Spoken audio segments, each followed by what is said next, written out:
اعوذ باللہ من الشیطان الرجیم بسم اللہ الرحمن الرحیم۔ ڈیلی قرآن کلاس میں آپ سب کو خوش آمدید۔ امید کرتا ہوں کہ آپ سب خیر و عافیت سے ہوں گے۔ آج کا ہمارا سبق سورۃ البقرہ دوسرا پارہ، آیت کا نمبر ہے 219۔ لفظی و بامحاورہ ترجمے کے بعد ہم تفسیر کی طرف آئیں گے۔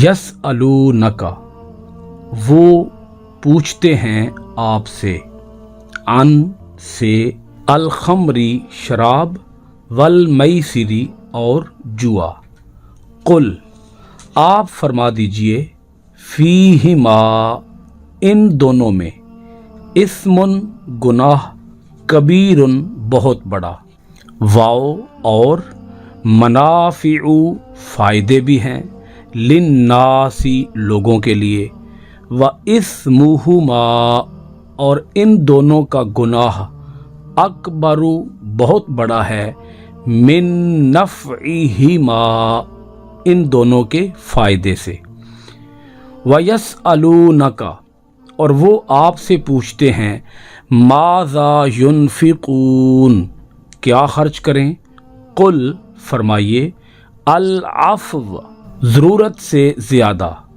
کذالک اسی طرح، یبین کھول کر بیان کرتا ہے، اللہ لکم تمہارے لیے، الآیاتی اپنے حکموں کو، لعل تاکہ تم تتفکرون غور و فکر کرو۔ اس آیت مبارکہ سے صاف واضح ہے کہ شراب اور جوئے کے بارے میں اللہ رب العالمین نے جواب ارشاد فرمایا ہے۔ بعض صحابہ اکرام کے سوال پر یہ جواب دیا گیا، پہلے سوال بتایا گیا پھر اس کا جواب بتایا گیا۔ سوال کیا ہے کہ شراب اور جوئے کے بارے میں اسلام کیا کہتا ہے، اللہ رب العالمین کا ارشاد کیا ہے۔ اللہ رب العالمین نے اس پر یہ آیت مبارکہ اتار دی اور فرمایا کہ ان دونوں میں بہت بڑا گناہ ہے، اسم کبیر بہت بڑا گناہ ہے۔ ساتھ ہی ارشاد فرمایا کہ اس میں لوگوں کے لیے کچھ فائدے بھی ہیں، البتہ ان دونوں کا جو گناہ ہے وہ ان کے فائدے سے، ان کے نفع سے زیادہ بڑا ہے۔ گناہ زیادہ ہے، نفع کم ہے۔ اچھا، اگر آپ اس جملے پر غور کریں، وَإِثْمُهُمَا أَكْبَرُ مِن نَفْعِهِمَا، کہ ان دونوں کا جو گناہ ہے وہ ان کے نفع سے زیادہ بڑا ہے۔ آپ اگر اس جملے میں تھوڑا سا بھی غور فرمائیں تو نفع کے مقابلے میں جو چیز آتی ہے وہ چیز کیا ہے؟ نفع، فائدہ۔ فائدے کے مقابلے میں جو لفظ آئے گا وہ لفظ ہے نقصان۔ تو یہاں ہونا تو یہ چاہیے تھا کہ ان دونوں کے نفع سے ان دونوں کا نقصان زیادہ ہے، لیکن اللہ پاک کے کلام کے اندر بڑی باریکی ہوتی ہے، اس باریکی کو سمجھنا اصل یہ کمال ہے، اسی کو تفسیر کہا جاتا ہے۔ یہاں اللہ پاک نے نفع کے مقابلے میں لفظ نقصان ذکر نہ کر کے انسان کو ایک بہت بڑا میسج دیا ہے۔ وہ میسج یہ ہے کہ جتنی بھی دنیا کے اندر چیزیں ہیں، جتنے بھی دنیا کے اندر کام ہیں، ان کاموں کا فائدہ بھی ہوتا ہے۔ ہر کام کا، ہر چیز کا اپنا اپنا ایک فائدہ ہے، یعنی کسی بھی چیز کے فائدے سے انکار نہیں کیا جا سکتا۔ فوائد موجود ہیں، لیکن ان فائدوں سے بڑھ کر جو اصل چیز ہے وہ یہ ہے کہ کیا اس میں کوئی گناہ تو نہیں ہے۔ گناہ کیا ہے؟ وہ ہے اخلاقی نقصان۔ گناہ کیا ہے؟ وہ ہے انسان کے کردار کا برا ہو جانا، وہ ہے انسان کا بیڈ کریکٹر، لوز کریکٹر۔ اسلام اصل میں یہ دیکھتا ہے کہ کسی انسان کا کریکٹر لوز نہ ہو جائے، کسی انسان کا کردار خراب نہ ہو جائے، اس کا اخلاق تباہ نہ ہو جائے۔ آپ دیکھیں، مثلا سود کو لے لیں، سود کے اندر فائدے بھی ہیں۔ آپ جھوٹ کی مثال لے لیں، جھوٹ کے اندر کچھ فائدے بھی ہیں۔ آپ چوری کی مثال لے لیں، چوری کے اندر کچھ فائدے بھی ہیں۔ اب کیا کیا وہ فوائد ہیں آپ کو ویسے ہی بات سمجھ آ رہی ہوگی۔ آپ زنا کو لے لیں، رشوت کو لے لیں، بددیانتی کو لے لیں، ملاوٹ کو لے لیں، بلیک مارکیٹنگ، ذخیرہ اندوزی کو لے لیں، آپ جتنے بھی برے کام ہیں آپ ان میں سے کسی کام کو بھی پکڑ لیں تو اس کے اندر کیا فائدے نہیں ہیں؟ فوائد موجود ہیں۔ چوری کرنے والے کا مال بڑھ جائے گا جی، جھوٹ بولنے والے کو کوئی نہ کوئی نفع تو ہوگا، لیکن नफ़ा को नहीं देखना, फायदे को नहीं देखना, देखनी ये बात है कि इस काम के अंदर क्या कोई गुनाह तो नहीं है। गुनाह एक और चीज है, नुकसान एक और चीज है। अल्लाह पाक अगर यहाँ नुकसान की बात करता तो वो बड़ी छोटी बात थी। गुनाह का लफ्ज अल्लाह पाक ने जिक्र किया, व इस्मुहुमा, और इन दोनों का गुनाह वो बहुत बड़ा है, अकबर ज्यादा बड़ा है, वो गुनाह ज्यादा बड़ा है। अब होता ये था, ये जो सवाल पूछा गया, इस सवाल को पूछने की जरूरत क्यों पेश आई? यसअलूनका अनिल खम्री वल मैसिरी, वो आपसे पूछते हैं शराब के बारे में और जुए के बारे में। सवाल इसलिए पूछा गया कि ये दोनों काम जो थे, अगरचे ये दोनों काम बज़ाहिर अलग अलग हैं, लेकिन दोनों के बारे में सवाल इकट्ठा ही किया गया। क्यों इकट्ठा किया गया? अरब के मुआशरे को अब जरा समझिएगा, अरब के माहौल को समझिएगा। जब अरब के मुआशरे के अंदर गुर्बत हो जाती, फाका कशी हो जाती, अरब के मुआशरे के अंदर कहत पड़ जाता, अरब के मुआशरे के अंदर जब खुश्की हो जाती, बारिशें ना होने की वजह से खुश्की हो जाती, फसलें ना होती, खजूरें ना उगती, लोगों के पास गल्ला ना होता, अनाज ना होता, तो उस वक़्त अमीर लोग वो मेलों का इंतज़ाम करते, मेले होते वहाँ पर। तो जब मेले होते तो गरीब लोग जो थे वो भी मेलों के अंदर आ जाते। अच्छा, उन मेलों के अंदर जो अमीर अमीर लोग होते, अमीर कह लें, रईस कह लें, कबीर कह लें, सेठ लोग आप कह लें, मालदार लोग, वो आते, आके अपने मज़े करते, शराबें पीते, और शराबें पीकर शराब के नशे में धुत होकर किसी के भी ऊंट को ज़िबा कर देते और उसके गोश्त के बड़े बड़े टुकड़े बना देते, और उन टुकड़ों के ऊपर वो जुआ खेलते, और जुए के अंदर जो गोश्त वो जीत जाते वो गरीबों के अंदर तकसीम कर देते, क्योंकि वो तो मालदार लोग थे, उन्हें तो उन पैसों की या उस गोश्त की कोई ज़रूरत नहीं होती थी, वो फिर गरीबों में बांट देते थे गोश्त। ये अरब का मुआशरा था, अरब का कल्चर था, अरब का रिवाज था ये, कि वो गरीबों को फैसिलिटेट करने के लिए, गरीबों को वो खाना पहुंचाने के लिए, गरीबों के लिए ही वो ये सारा इंतज़ाम करते। अब अल्लाह रब्बुल आलमीन ने यहाँ पर सवाल जब पूछा गया, सहाबा इकराम ने सवाल किया, तो सवाल के अंदर चूंकि दोनों के बारे में सवाल इकट्ठा किया गया, तो अल्लाह पाक ने दोनों के बारे में जवाब भी इकट्ठा दिया, और अल्लाह पाक ने बात ये समझाई कि इसके अंदर फ़वाइद मौजूद हैं, नो डाउट फ़वाइद हैं इसके अंदर। मसलन लोग शराब को बेचते हैं, उनके शराब के कारोबार हैं, उनकी तिजारत है, उन्हें उसमें नफ़ा मिलता है। इसी तरह से वो गरीबों को फ़ायदा पहुंचाते हैं, तो ठीक है जी, गरीबों को फ़ायदा पहुंचाना भी एक नफ़ा का काम है, एक बेहतर काम है। लेकिन अल्लाह रब्बुल आलमीन ने फरमाया कि फ़वाइद अपनी जगह, फ़वाइद बजा हैं, दुरुस्त हैं, अल्लाह पाक ने तस्लीम किया। खुद अल्लाह रब्बुल आलमीन ने ये बात इरशाद फरमाई, आप गौर करें इन लफ्ज़ों के ऊपर, व मनाफ़िउ लिन्नास, लोगों के लिए इसके अंदर फ़ायदे मौजूद हैं। वो क्या फ़ायदे हैं आपको समझ आ रही होगी। इससे गुर्बत ख़त्म हो जाती है, इससे गरीबों को खाना मिल जाता है, अनाज मिल जाता है, रहन सहन की दीगर उनकी ज़रूरियात पूरी हो जाती हैं। लेकिन अल्लाह पाक ने फरमाया कि इन दोनों के अंदर जो नफ़ा है, शराब के अंदर भी और जुआ के अंदर भी जो नफ़ा है, उससे बड़ा गुनाह है। तो हमने नफ़ा को नहीं देखना। मिसाल के तौर पर अगर कोई आदमी रिश्वत के पैसों से मस्जिद बना दे, तो मस्जिद बनाना तो नेक काम है, हॉस्पिटल बना दे शराब की कमाई से, तो ठीक है जी, बड़ा नेक काम है हॉस्पिटल बनाना, लेकिन इसका कोई उसे आखिरत के अंदर अजर नहीं मिलेगा, बल्कि इसके ऊपर उसे गुनाह मिलेगा कि उसने हराम पैसे के साथ मस्जिद बनाई है, उसने हराम पैसे के साथ हॉस्पिटल तामीर करा दिया है, और फिर नीयत ये कर ली है कि इसके ऊपर अल्लाह ताला मुझे सवाब अता फरमाएगा। तो अब आपको ये बात समझ आ चुकी होगी कि इस्लाम जिस चीज़ को डिस्कस करता है वो क्या है। वो है किसी इंसान के अखलाक का बिगड़ जाना। अखलाक का बिगाड़ क्या है कि अगर एक इंसान शराब पिएगा तो उस शराब से उसकी अक्ल ज़ाइल हो जाएगी, उस शराब से उसे हलाल हराम की तमीज़ ख़त्म हो जाएगी। शराब पिएगा तो वो अल्लाह ताला के अहकाम को भूल जाएगा। तो अल्लाह रब्बुल आलमीन ने यहाँ पर वाज़े तौर पर इरशाद फरमा दिया कि तुम ये देखो कि इसके अंदर गुनाह ज़्यादा है। और फिर अगर गरीबों को روٹی کھلانی ہے، انہیں کپڑا دینا ہے، انہیں ان کا علاج معالجہ کرنا ہے، حلال کمائی سے کرو۔ مسجد بنانی ہے، حلال کمائی سے بناؤ۔ ہاسپٹل تعمیر کرنا ہے، حلال کمائی سے ہاسپٹل تعمیر کرو۔ خدمت انسانیت کا کوئی بھی کام کرنا ہے، نفع کا، خیر کا کوئی بھی کام کرنا ہے، تو تم کس کو تلاش کرو؟ تم حلال کمائی تلاش کرو، حلال پاکیزہ کمائی تلاش کرو۔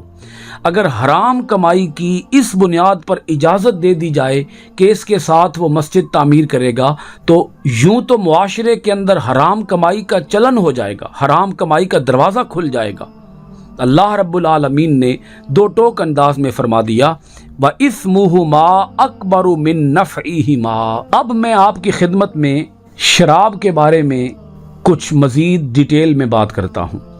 شراب جو ہے، عرب کے معاشرے کے اندر اس کا عام رواج تھا، لوگ پیتے تھے، شوق سے پیتے تھے، اس کا شغف تھا، اس کا شوق تھا، لوگ شراب کے رسیا تھے، عادی تھے شراب کے۔ اللہ رب العالمین نے گریجولی، بالتدریج، سٹیپ بائی سٹیپ شراب کو حرام کیا ہے۔ یہ پہلی آیت مبارکہ ہے جو شراب کے بارے میں نازل ہوئی۔ اس آیت مبارکہ کے اندر شراب کو بین نہیں کیا گیا، شراب کے اوپر پابندی عائد نہیں کی گئی، شراب کو حرام نہیں قرار دیا گیا، بلکہ صرف اتنا فرما دیا گیا ہے کہ اس کے اندر گناہ ہے۔ بہت سے صحابہ اکرام تو وہ تھے کہ جو شراب کے حرام ہونے سے پہلے ہی شراب پیتے ہی نہیں تھے، ان کو پسند ہی نہیں تھی، ان کی طبیعتیں شراب کو پسند ہی نہیں کرتی تھیں۔ البتہ کچھ صحابہ اکرام پیتے بھی تھے۔ جب یہ آیت مبارکہ آ گئی تو بہت سے صحابہ اکرام نے شراب کو پینا چھوڑ دیا، مگر ابھی بھی کچھ صحابہ اکرام پیتے تھے۔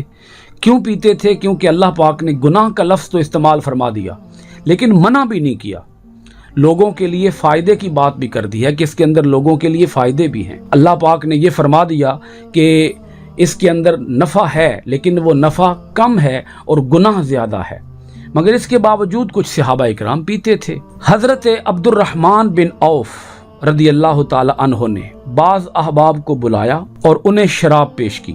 جب وہ پی کر مست ہو گئے تو شام کی نماز کا وقت ہو گیا۔ انہی میں سے ایک صاحب نے امامت کرائی، نماز پڑھائی اور سورہ کافرون کی تلاوت شروع کی، اور جب وہ اس آیت پر پہنچے، لا اعبد ما تعبدون، کہ میں ان کی عبادت نہیں کرتا جن کی تم عبادت کیا کرتے ہو، تو انہوں نے اس آیت کی جگہ پر انہوں نے لا اعبد کی بجائے اعبد ما تعبدون پڑھ دیا، جس کا مطلب یہ ہے کہ میں ان کی عبادت کرتا ہوں جن کی عبادت تم کرتے ہو۔ اللہ رب العالمین نے دوسری آیت شراب کے بارے میں نازل فرمائی، اور وہ یہ آیت ہے سورہ النساء آیت نمبر 43، لا تقربوا الصلاۃ وانتم سکارى، کہ نماز کے قریب نہ جاؤ اس وقت جب تم نشے کی حالت میں ہو۔ جب یہ دوسرا حکم نازل ہوا تو کچھ صحابہ اکرام ایسے تھے کہ جنہوں نے شراب پینا چھوڑ دی، اس وقت چھوڑ دی جب انہوں نے نماز کے لیے جانا ہوتا تھا۔ کچھ صحابہ اکرام اب بھی پیتے تھے۔ پھر ایک محفل ہوئی جس کا اہتمام عتبان بن مالک نے کیا تھا۔ جب جام شراب گردش میں تھا اور حاضرین کو خمار چڑھنا شروع ہو گیا تو وہ لوگ جو شراب کے نشے میں دھت ہو گئے، وہ اپنے اپنے قبیلے کی تعریف کرنے لگے، اور اپنے اپنے قبیلے کی تعریف کے اندر زمین و آسمان کے قلابے ملانے شروع کر دیے، اور انہوں نے بہت زیادہ غلو سے کام لیا، یعنی تعریفیں کی اور اپنی تعریفوں کے اندر انہوں نے پل باندھ دیے تعریفوں کے۔ تو کسی صاحب نے انصار کی ہجو میں شعر کہہ دیا، یعنی انصار کی برائی بیان کی، تو اس کے مقابلے میں ایک انصار اٹھے، دوسرے ایک انصار اٹھے، تو انہوں نے اونٹ کے جبڑے کی ہڈی ان کے سر پہ دے ماری اور سر پھوڑ دیا۔ جب یہ واقعہ ہوا تو بارگاہ رسالت میں اس کی شکایت کی گئی۔ حضرت فاروق اعظم رضی اللہ تعالی عنہ نے اللہ کی بارگاہ میں دعا کی، اے باری تعالی شراب کے بارے میں واضح حکم نازل فرما۔ تو حضرت فاروق اعظم رضی اللہ تعالی عنہ کی دعا پر یہ تیسری آیت مبارکہ نازل ہوئی شراب کے بارے میں، اور اس کے اندر اللہ پاک نے واضح طور پر دو ٹوک انداز میں شراب کے حرام ہونے کا حکم نازل کر دیا۔ پچھلی 2 آیتوں کے اندر شراب کے حرام ہونے کا حکم نازل نہیں ہوا۔ اس آیت مبارکہ کے اندر جو میں ابھی پڑھنے لگا ہوں، اللہ رب العالمین نے ارشاد فرمایا، یا ایھا الذین آمنوا انما الخمر والمیسر والانصاب والازلام رجس من عمل الشیطان فاجتنبوہ لعلکم تفلحون۔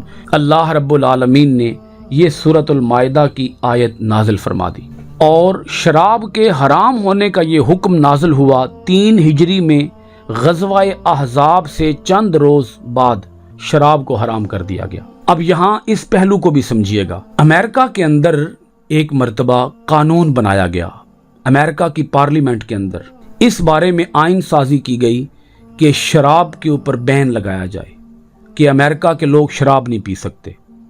جب یہ بین لگایا گیا تو شراب پہلے سے بھی زیادہ بکنا شروع ہو گئی، لوگوں نے پہلے سے بھی زیادہ پینا شروع کر دی، انہوں نے سزائیں بھی دیں اور اس کے اوپر انہوں نے کروڑوں ڈالر انویسٹ کر دیے، ایک کثیر رقم خرچ کر ڈالی شراب کے اندر موجود جو معاشرتی برائیاں ہیں ان کو واضح کرنے کے لیے، معاشرے کے اندر یہ بات پھیلانے کے لیے کہ لوگ شراب نہ پئیں۔ لیکن جب انہوں نے پابندی لگائی تو لوگوں نے زیادہ پینا شروع کر دی، اور پھر امریکہ کے پارلیمنٹ کو یہ آئین، یہ قانون واپس لینا پڑا، اور شراب کو عام اجازت دے دی گئی کہ شراب کو ہر شخص پی سکتا ہے، اس کے اوپر کوئی پابندی نہیں ہے، کوئی سزا نہیں ہے، کوئی جرمانہ، کوئی فائن نہیں ہے۔ لیکن اب یہ بات سنیے گا کہ عرب کے معاشرے کے اندر جو کہ شراب کے رسیہ تھے، شراب کے عادی تھے، شراب پینا ان کی ہڈیوں میں رچ بس چکا تھا۔ جو آدمی نشے کا عادی ہوتا ہے اس کے لیے نشے کو چھوڑنا کتنا مشکل کام ہے، آپ سب لوگ یہ بات جانتے ہیں، یہ بیان کرنے کی مجھے ضرورت نہیں ہے۔ لیکن یہ پہلو بھی سمجھیے گا کہ بارگاہ رسالت میں آپ کے تربیت یافتہ صحابہ کرام جب یہ آیت مبارکہ نازل ہوئی، تیسری آیت مبارکہ، تیسرا حکم شراب کو حرام کر دیا گیا، تو اس وقت منادی نے ندا دی، اناؤنسمنٹ کی گئی، مدینہ طیبہ کی گلیوں کے اندر یہ اعلان کیا گیا کہ اے لوگو سن لو، اللہ نے شراب کو حرام کر دیا ہے۔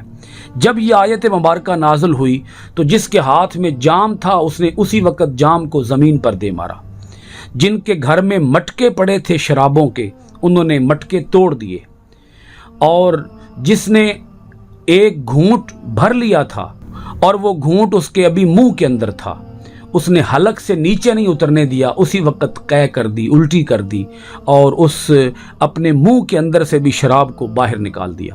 تاریخ ہمیں یہ بتاتی ہے کہ جب مدینہ طیبہ کی گلیوں کے اندر یہ صدا دی جا رہی تھی کہ اے لوگو اللہ نے شراب کو حرام کر دیا ہے، تو اس وقت مدینہ طیبہ کی گلیوں کے اندر شراب اس طرح بہہ رہی تھی جیسے گلیوں کے اندر شدید تیز بارش کا پانی بہتا ہے۔ ہر طرف لوگوں نے مٹکے توڑ دیے، جام توڑ دیے، جام انڈیل دیے۔ ایک صحابی ایسے بھی ہیں جو کہ اپنی زندگی کا کل سرمایہ لگا کر شام کے بازار سے وہ بہت زیادہ مقدار کے اندر شراب خرید کے لائے تھے۔ ابھی مدینہ طیبہ کی حدود میں وہ داخل نہیں ہوئے تھے کہ انہیں یہ آیت مبارکہ سنا دی گئی اور انہیں یہ بتا دیا گیا کہ اللہ نے شراب کی حرمت کا حکم نازل فرما دیا ہے۔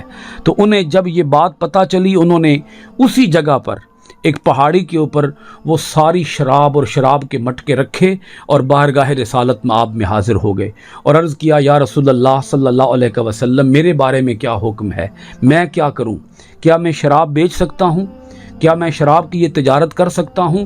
کیونکہ میں زندگی کا کل سرمایہ لگا کر یہ شراب خرید کر لایا ہوں۔ تو رسول پاک صلی اللہ علیہ وآلہ وسلم نے بس اتنی بات ارشاد فرمائی کہ اللہ نے شراب کے حرام ہونے کا حکم نازل کر دیا ہے۔ وہ گئے اور انہوں نے جا کر اسی وقت سارے مٹکے توڑ دیے اور شراب کو پانی کی طرح زمین کے اوپر بہا دیا۔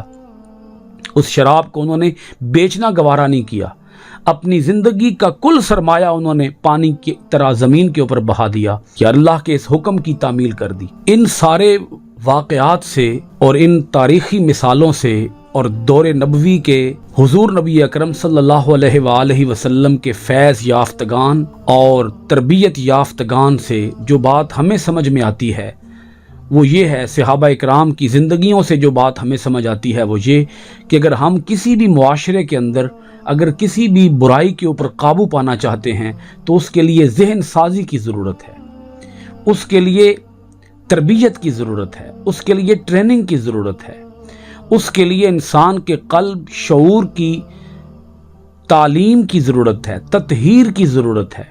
अगर हम किसी कैदी को भी जेल के अंदर डाल देते हैं तो हम उस कैदी को सज़ा तो दे देते हैं, चंद साल उसको कैद में रख कर हम उसे सज़ा तो दे देते हैं, लेकिन उस सज़ा से हम कोई खातर खा नतीजा हासिल नहीं करते। नतीजा ये है कि हम उसकी ऐसी तरबियत करें कि वो आइंदा इस गुनाह से बाज आ जाए।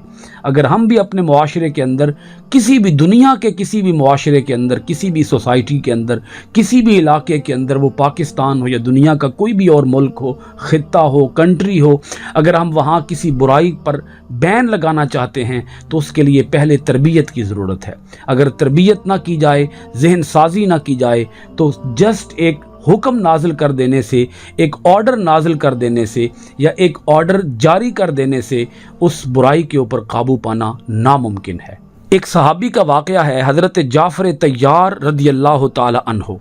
इनके बारे में हज़रत जिब्रील हुज़ूर की बारगाह में हाज़िर हुए और हज़रत जिब्रील ने आकर हुज़ूर को पैगाम दिया, या रसूलल्लाह सल्लल्लाहु अलैहि वसल्लम, अल्लाह ताला हज़रत जाफ़र तैयार को 4 खसलतों की वजह से बहुत पसंद फरमाता है।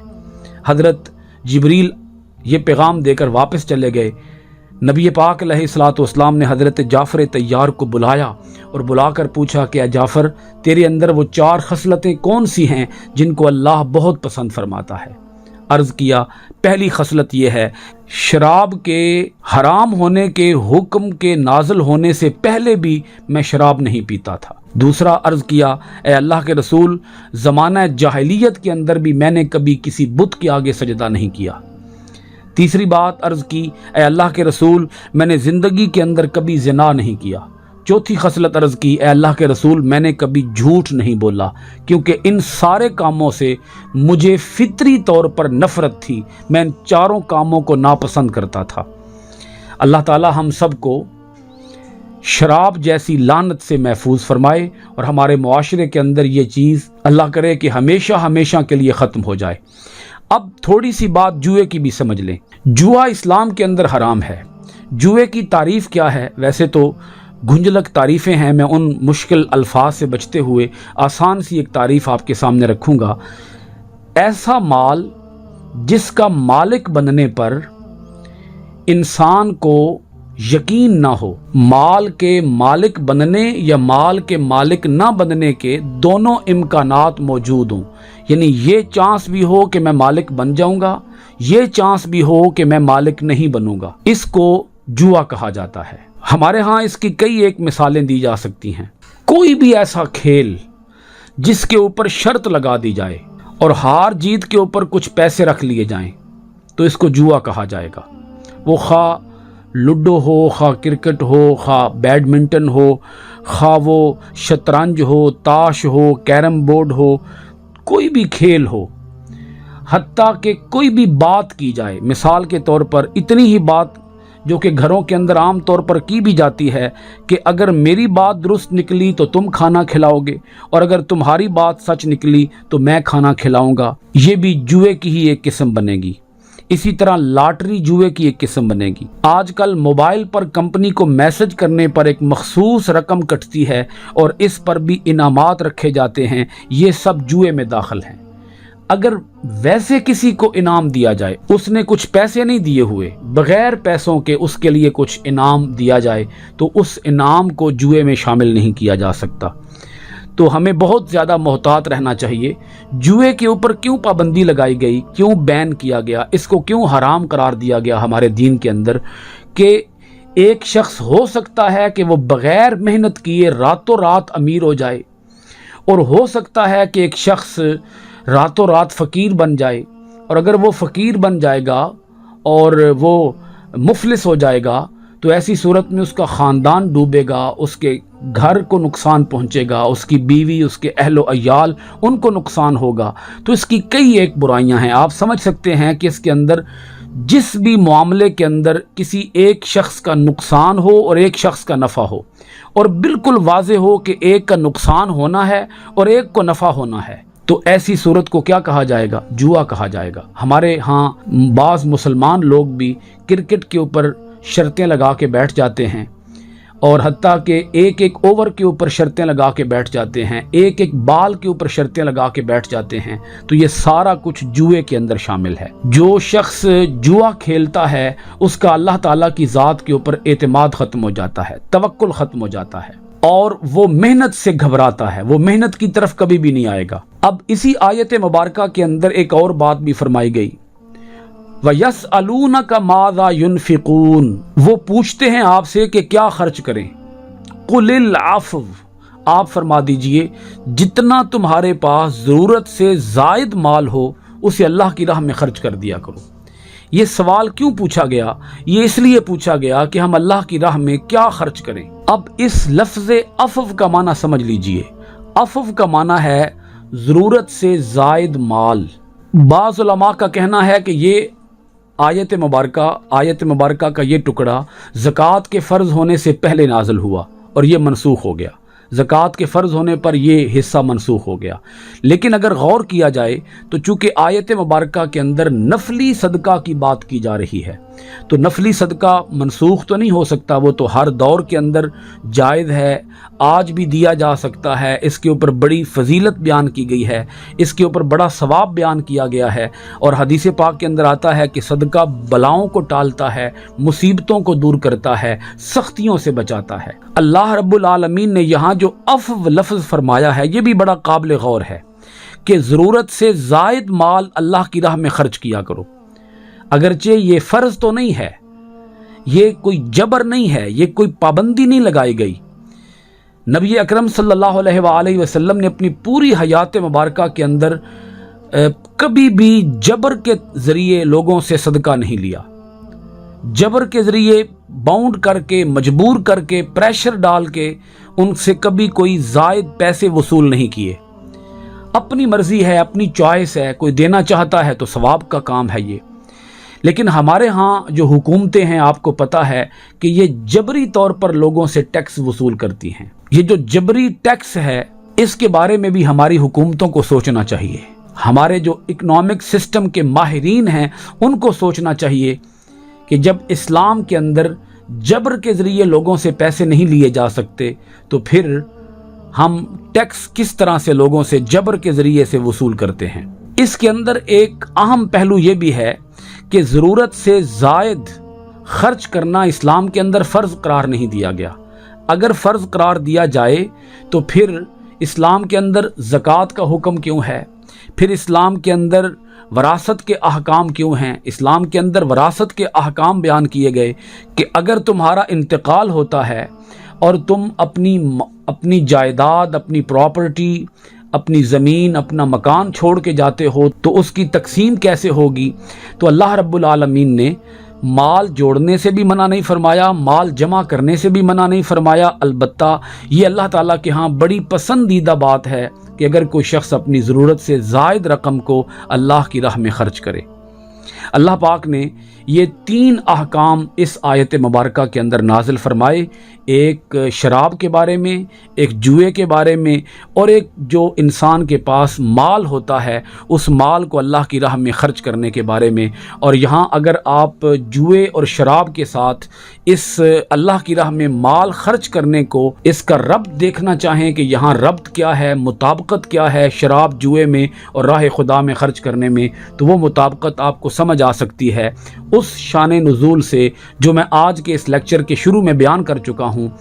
जब अरब के मुआशरे के अंदर गुर्बत होती थी तो फिर अमीर लोग आते थे, वो मेलों का इंतज़ाम करते थे और मेलों के अंदर लोग शराबें पीते थे और शराबें पीकर वो ऊँटों को ज़िबा करते थे और फिर उसके ऊपर जुआ खेलते थे, और जो गोश्त वो जुए के अंदर जीतते थे वो गरीबों के अंदर तकसीम कर देते थे। तो अल्लाह रब्बुल आलमीन ने उसका भी एक हल बता दिया आयत के आखिर में कि गरीबों को दिया करो, जो तुम्हारी ज़रूरत से ज़ायद होता है वो उठाकर गरीबों को दे दिया करो। क्या ये ज़रूरी है कि तुम कोई गुनाह करोगे और उस गुनाह के ज़रिए पैसा कमाओगे और वो पैसा कमा कर तुम गरीबों पर ख़र्च करोगे? नहीं, ऐसा ना करो। गुनाह करके गरीबों पर पैसा खर्च ना करो, बल्कि वैसे ही जो तुम्हारी ज़रूरत से ज़ायद पैसा होता है उसे इन मेलों के बग़ैर ही और शराब पिए बग़ैर ही और जुआ खेले बग़ैर ही तुम अल्लाह की राह में माल जो ज़रूरत से ज़ायद होता है वो ख़र्च कर दिया करो। तुम्हें ये गुनाह के काम भी नहीं करने पड़ेंगे।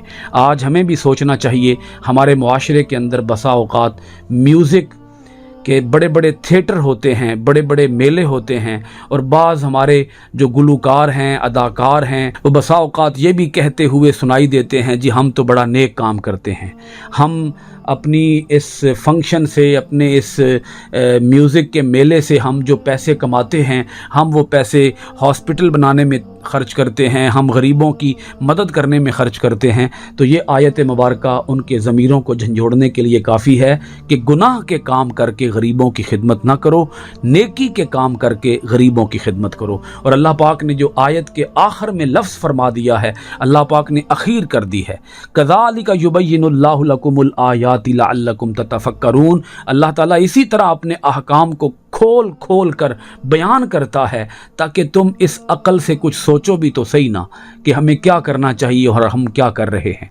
हम क्या गुनाह के काम, बुराई के काम करके गरीबों की खिदमत करेंगे। अल्लाह ताला हमें गहरा गौर व खौज़ अता फ़रमाए और अल्लाह ताला हमें अपनी आयात के ऊपर तफक्कुर और तदब्बुर से काम लेने की तौफ़ीक अता फ़रमाए। आज की गुफ्तगू अगरचे काफ़ी तवील हो गई है, लेकिन ये सारी बातें जिनको मैंने बयान किया है, इनको बयान करना मेरे ख़्याल में बहुत ज़रूरी था। आयत नंबर 219 तक आज की गुफ्तगू मुकम्मल हुई। इंशाअल्लाहुल अज़ीज़ आइंदा डेली कुरान क्लास के अंदर हम आपके पास हाज़िर होंगे सूरतुल बक़रा की आयत नंबर 220 के साथ। बहुत शुक्रिया।